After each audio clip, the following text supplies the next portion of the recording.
Hey, what is going on, everybody? Boilon here, back for another video here today on Thursday for Marvel Strike Force. We're here to talk about Shadow King. We're here to talk about his trials because they're upcoming next Friday, November the 22nd. But in the data mines, we've been able to get a little bit of a sneak peek in terms of the enemies that are going to be on his trial nodes. And with some of the surprises with the traits, which we'll talk about in the beginning of this video, I think it's really important to understand what the enemies are who the enemies are going to be and how likely it is that you'll be able to use certain characters on the nodes. So we're going to really deep dive into these nodes to figure out what's going on with this event. So if you're ready to go, everybody, let's boil this down.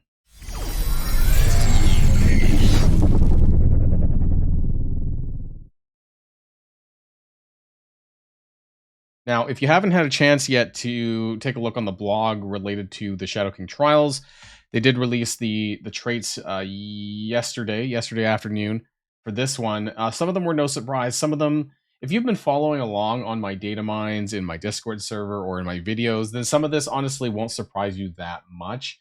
However, there were some disappointments, I guess you could say. And so the main three other traits outside of obviously Illuminati, Annihilators, and then the final node being Annihilators or Illuminati. Also, PS, you can use Captain Britain at any star level. A little bit surprising, but it very well could be soft gated in the fact that maybe if your Captain Britain's not high star enough, he might end up dying to some enemies. We'll take a look at what those enemies are going to be.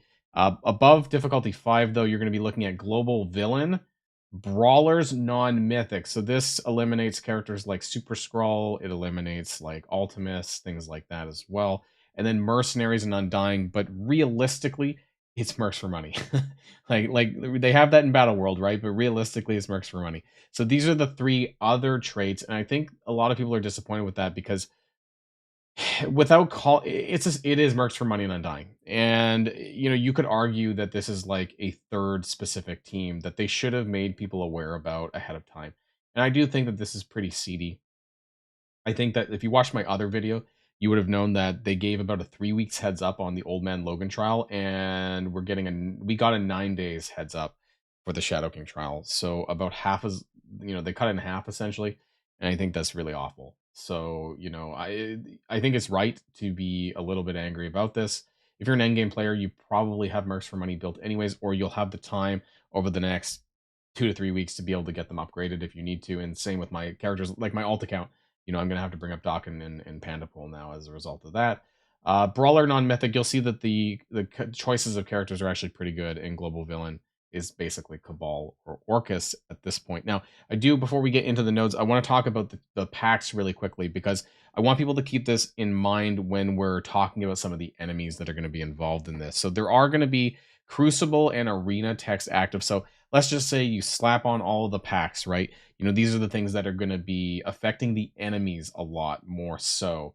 Some of this will affect you as the player, but a lot of it does also affect the enemies. This one here with mutant villains, characters deal an extra 15% damage. I think that's going to be more relevant on the highest difficulties. You might not notice this too much on the lower difficulties. When a attack villain character spawns, enemy characters lose 5% resist. Now, I don't know if this is like a flat or if it's like 5% per tech villain. I don't know how this intends to be like applicated. We'll have to see about this. Dark Cosmic Rays at the start of their turn, cosmic villains gain 5% speed bar for every positive effect they have. Now, this is actually, there's only like one enemy on the entire trial that actually this would apply to. This actually does affect you a lot for the Annihilators, so that's going to be really good there. Bio villain characters heal 10% when they defeat an enemy. It's not that relevant. Villainous momentum. When a character defeats a hero character or a player character, they gain 50% speed bar. So if you're dying, I mean, you shouldn't be dying at all, right? If you're in a trial and you're losing a character, you probably should reset. I think unless you're at like D14, 15 and you're doing some sort of sack method. But other than that, I think realistically you shouldn't be letting yourself die. And so this does actually have an impact for you if you're defeating a hero character. So this could be a very much a good thing. Sometimes there are some good packs that make it a little bit easier. Stronger Together, global hero characters gain 5% damage per Avengers, Wakandan, or Inhuman ally. Now, this is relevant on your side when you're using the Illuminati. Other things, though, is that enemies will get this. Enemy global hero characters will get this if they're in the presence of any of these characters. Typically, we're going to see that it's going to be Avengers. There are some Avengers crossovers. So they talked about the Shadow King Red Stars as well, that it's going to be showing up in a variety of different places. It will be in the Elite Store, but you can also get it through other means too. So that will be interesting. Actually, you know what? I thought it said something about like some sort of astral. I swear there was something else in here. But anyways, we're going to move on. Let's talk about the nodes. So let's start with node. Let's zoom in. Let's start with node number 1. This is no restrictions. And so what I personally recommend is basically using characters that you'll be using in the future nodes to kind of power them up. Power them up with abilities, making sure that their ultimates are ready, powering them up with charges. Deathpool, for example, right? Deathpool is part of Mercs for Money. And so if you're using Deathpool, either in the Brawler section or in the Mercs for Money section, that you could charge up her charges so that she could one-shot somebody. That could be very helpful as well. The enemies are very mixed. It's like Hand and Daredevil and Moon Knight, a bunch of Moon Knights, and Shadowland. It's and some heroes for hire actually over here. There's a couple of Shang-Chi's, one Shang-Chi actually, and a Misty Knight, Calling Wing. So Hand, Heroes for Hire, and Shadowland. That's what appeared. Oh, and at the very end, there's a Man Thing, Moon Knight node. But I don't think it's going to be a very hard node. There's there's lots of characters to be able to charge your characters up with. So using like the right 5 characters to go in with, and being able to get those characters charged up. Node number 2. This is your first Illuminati node. Now the theme is going to be Sinister Six and Cabal enemies. I have on the right hand side the enemy themes here. So you can see that there's the leader, Craven, Lizard, Spider Slayer, leader. Kind of ignore the next wave thing. I don't know if this is 100% accurate. I didn't get this double checked actually before I did the video here. So that part's not super important. I think the enemies listed are way more important. We have Namor, Doc Ock, Rhino, Red Hulk. Some of them are like a bold or highlighted a little bit if they're like special, like what I quote special, something to kind of look at. And then Iron Patriot and Green Goblin. Classic. So again, Sinister Six Cabal with like a Red Hulk thrown in there. So that's going to be your Illuminati. Now, one thing to keep in mind though is that these characters do get the Crucible bonuses, right? Cabal gets Crucible bonuses and Sinister Six does as well. So it's really going to be important that you pay attention to the packs that you have running, namely the Crucible Pact, but also the Bio Villain Pact and the Tech Villain Pact. They would all kind of be recipient of these kinds of buffs. I think the Cabal would be probably the hardest. So you'd want to make sure that you're managing to get the leader down or both leaders down realistically if you can before any of the other Cabal members start stacking up with their Crucible buffs. And I think that's going to be the biggest problem.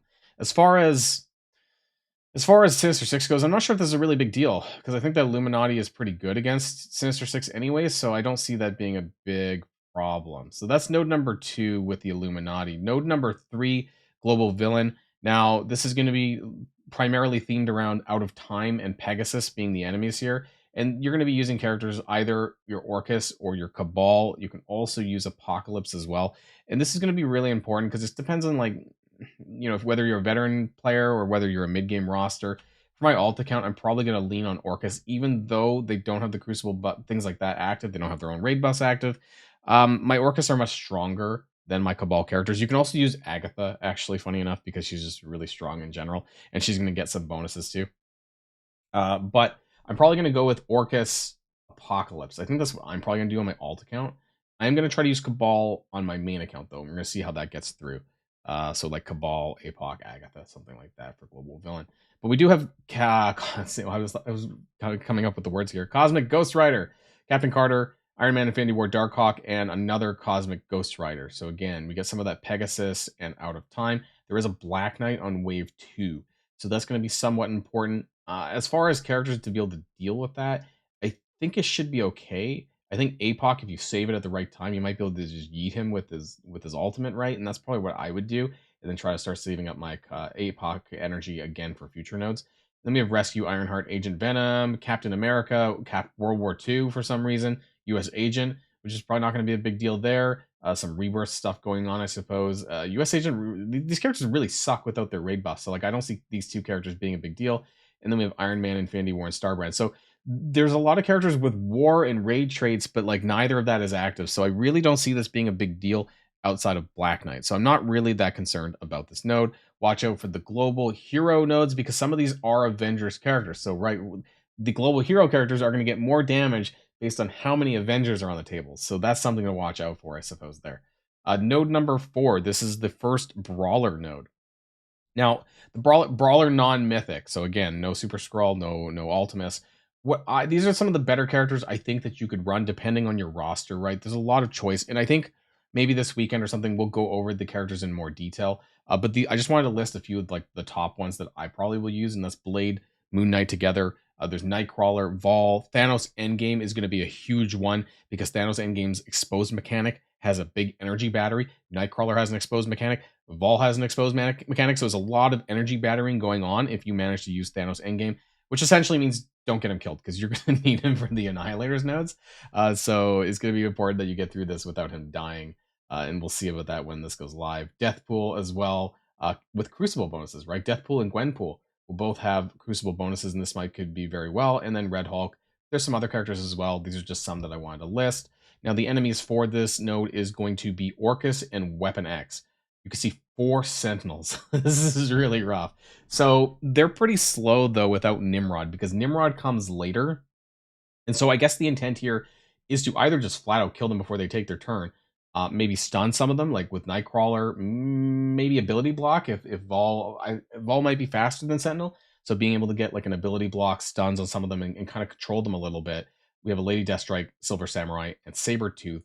And then on wave 2, this is where it kind of gets a bit rough with 2 Omega Sentinels and Omega Red. Now, Omega Sentinel does have this like dumb revive mechanic where if there's a bunch of Sentinel minions out, and so I think it would be really important to clear as many Sentinels as you can before the second wave drops and try to ignore the other characters if you can. I don't know where on the map that they're going to, congregate as far as like where they drop, but you're going to want to get the Sentinels down first because then when they start stacking with all the Orcus characters, it's not fun. It kind of reminds you if you played Dark Dimension 8, I think it was Global Hero, right? Where there was a lot of Orcus characters stacking up. So that's something to consider as well. But then again, they don't have their raid bonuses, right? So all this is outside of, because we only have Crucible and Arena bonuses active, for this trial. So keep that in mind. Node number 5, Mercs and Undying. Honestly, I'm probably just going to run Mercs for money. I have them built, I don't think, based on the enemies, I do not think that Hela or Zombie Iron Man is going to be a good idea. We're going to take a look at this. They have Masters of Evil and MSF Originals, so this is going to be kind of challenging, I think, because a lot of them have Crucible bonuses. Masters of Evil definitely has Crucible bonuses, and so does Spider-Weaver. So this one's going to probably be the first challenging node, I think. Orcus could be on number 4, but node number 5 definitely. And then we have a Kestrel, which is automatically going to screw things like Hela and Undying. You might be able to run like Zombie Scarlet Witch with Zombie Juggernaut. That's probably the only thing that you could probably do. But outside of that, I would not recommend the usage of Hela or Zombie Iron Man. And then you're looking at basically Mercs for money, essentially, at this point. And so Spider-Weaver, 2 Titanias, 2 Absorbman. So, Spawn Taunting, right? That's going to suck. And then wave number 2, they have Deathpool. So again, if any of your characters start dying, even Mercs for money, right? Pandapool and Deadpool, they're going to get punished a little bit for dying too much, I suppose. Moonstone, Vol, and another Moonstone, and then we have Kang and Ultron. And this Kang here is actually something that I really want to point out because it's going to be a bit of a pain in the ass. Because if we go back and we look at the packs, right, there's this Dark Cosmic Rays pack. So cosmic villain characters at the start of their turn gain extra speed bar for every positive status effect that they have, and then basically, Kang and Masters of Evil have a lot of positive stats effects, and so he's going to get a lot of bonus speed bar. And so this is basically going to be the enemy you're going to have to watch out for, I think, and then make sure that you kill him ASAP. It's probably going to be the hardest one on the node. I don't see that, standalone, just Titanium Absorbment being a real big issue. But then when all the Masters of Evil start stacking up, you're going to want to kill Spider-Weaver, of course, but you're going to want to kind of start whittling these characters down a little bit. So we'll see how that ends up playing out as well. Also, node number 6, we have the Annihilators, with the enemies being themed around Alpha Flight and Mercs for money. I'm not super concerned about this because Annihilators have the arena packs on. This is going to be a walk in the park, I think. I'm going to have to build up. No, my Silver Surfer is actually a G18, so I might just see how it goes. I don't really want a G19 Silver Surfer, so we'll see how this ends up playing out. We have Guardian, 2 Sasquatches, Wolverine, and 2 Pandapools, which will start being a big deal later on. Wave number 2 is North Star and Deadpool, and then wave 3 has Old Man Logan, Deathpool, and Sunfire. But Old Man Logan shouldn't be that big of a deal, depending on what difficulty you're running on, because Gore counters Old Man Logan. And since the arena buffs are active, Gladiator is stopping him from getting turn bar, and then Gore is stopping him from assists. So there's a lot of things that really just counter this out. And as long as you don't get stuck behind one of these tanks or like one of Pandapool, make sure they're down maybe, or Sasquatch, make sure the tanks are dead, I guess, by the time the Old Man Logan comes around. I'm not really concerned about this node either. So I had no real notes to say because I just don't think it's going to be a big deal because they're not getting any buffs. So moving on to, I guess, no, I don't think Sunfire even gets Cosmic Crucible with Unlimited X-Men. I don't think there's any crossover here. But anyways, just wanted to throw that out there. Global Villain. So this is the second Global Villain node. Again, with the Orcus Cabal, APOC, or whatever you end up using here. The enemies are themed around Infestation, Darkhold, and Dark Hunters. And so we have two Black Widows. Now keep in mind about that, what I said about Global Heroes and Avengers and getting extra damage. That's going to happen here. We have Big Time Spidey. We have Elsa, Morbius, and Yellow Jacket. There's just like so many old characters. Like I expected harder than the Old Man Logan trial. And I feel like it's not. Maybe it's a good thing, but I feel like the enemies are not as challenging as the Old Man Logan trial goes. And then we have Ant-Man, Ghost, Swarm, and Dr. Voodoo, and then a Mordo for some reason. They haven't included Mordo in God knows how long into any reasonable content. Agatha and Morgan Le Fay. So that's probably like the hardest right here is Agatha and Morgan Le Fay. There's no war bonuses, so Big Time Spidey's not really much of a threat. Infestation is not really a threat without war bonuses, so this is like really shocking. Dark Hunters as well is also a war team. I don't know what's going on here. This seems to be pretty, and this is the second global villain node, so I don't know. I think APOC is just going to do his ult and just like walk right through the entire node. That's just what I think. It doesn't look that challenging to me. Cabal will walk over it as well. Like, yeah, I have nothing else to say about this node. Number 8, so this is the second brawler node. Again, same kind of recommended characters. We have basically X-Men. Now, these characters will get some buffs for Crucible, right? Unlimited X-Men, so we have Rogue, Gambit, and Dazzler here on wave number 1. There's also Iceman, Cyclops, Bishop, and Jubilee. So we've got some astonishing X-Men, I suppose, here, with Bishop being a spawn taunt. And then Rogue will just taunt off. And so there might be some concern here. This might be a little bit trickier at the beginning, but a lot of these are older characters. And so, I'm not really sure how much of a big deal this is going to be. I think that Thanos Endgame is actually going to be a huge linchpin in these brawler nodes because Thanos' ultimate removes Safeguard. I believe that Unlimited X-Men do get Safeguard on spawn. And so being able to like eliminate this stuff right out of the gate with Thanos' ultimate, being able to maybe make sure that you're doing node number 6 and ending it quite healthfully. That way you can bring Old Man Logan in, or not Old Man Logan, so you can bring in Thanos Endgame in again into the Brawler node and carry him through. If you have a really strong Thanos, then I could see this being the case, and it'll be really, really helpful. Colossus, Magic, Kitty Pryde, Madeline Pryor. Like, it's just like, what are they doing with these super old characters? I'm not that concerned about this either. Other than the first wave, you'll probably want to be concerned about the Crucible Limited X-Men buffs. That's about it there. Node number 9, this is the second Merc and Mercs for Money and Undying node here. We have New Warriors, Nowhere, and Guardians. So we have Cloak and Dagger. We have Nova, OG Thor. I don't know if this is a mistake. It was meant to be like Thor Infinity War, because there is a Thor Infinity War down here. But it's just like an OG Thor, and that seems weird to me. They have a Cosmo and 2 Groots. Like, I don't know, Groot, like, come on, like, super old character. I shouldn't be complaining about what appears to be easy enemies. The Nova, again, no war buffs. So Cloak and Dagger would be kind of the, probably Nova. You don't want Nova to get the Nova Force off, because that stays, I think, for the entire, unless you can get rid of it. I don't know if any, can Zombie Scarlet Witch, I don't think Zombie Scarlet Witch can get rid of battlefield effects. So I think you'd be stuck if he ends up applying the Nova Force. You want to make sure that he's dead before that happens, or stun him, or whatever you have to do. And then Cloak and Dagger probably need to go down, because otherwise they'll start stacking up with some of the Crucible buff characters, right? Firestar, Gwenpool on wave 2. Again, I don't know how much of a big deal the Nowhere characters are, because there's no war buffs active. And then we have Deathpool here on wave 3, and a bunch of Guardians. We have like Adam Warlock, Infinity Watch, I guess, with Moondragon and Thor Infinity War. It's just really hodgepodge thrown together. I haven't found anything that's super oppressive, in my opinion, but hey, maybe it's going to play out completely different. And then finally, we have node number 10, which is Annihilators and Illuminati. And this doesn't feel that bad either, because you're using some really powerful characters, right? You have 2 teams between Annihilators and Illuminati, and you might not even need both of them by the end of node number 10. However, I will say at the very end, there is an Odin. right? And then we have Vol on the wave before that, but it's just a collective of Asgardians and Bifrost characters and other hero Asgardians. There's a Valkyrie in there somewhere too. So I mean, yeah, it could be tough. Maybe if they're like super powered, they have like massive stat boosts and things like that. And then Odin would be the largest concern, obviously. But I think that if you have like Captain Britain, Illuminati, or even Annihilators with the arena buffs, like I feel like this probably isn't an insane deal. We'll have to wait and see how this one plays out. But that's probably like my only biggest concern here is this Odin here at the very end. A lot of these other nodes seem quite reasonable. And in fact, the only hard ones that kind of stand out to me, I mean, unless it doesn't play out that way, is probably going to be, I don't even think it's this one. I think it's this one, node number 5, Mercs Undying with the Masters of Evil, because they are going to get the Crucible buffs. I think that is going to be a bit of a problem. And maybe node number 4, because you're fighting Orcus characters, which are quite new.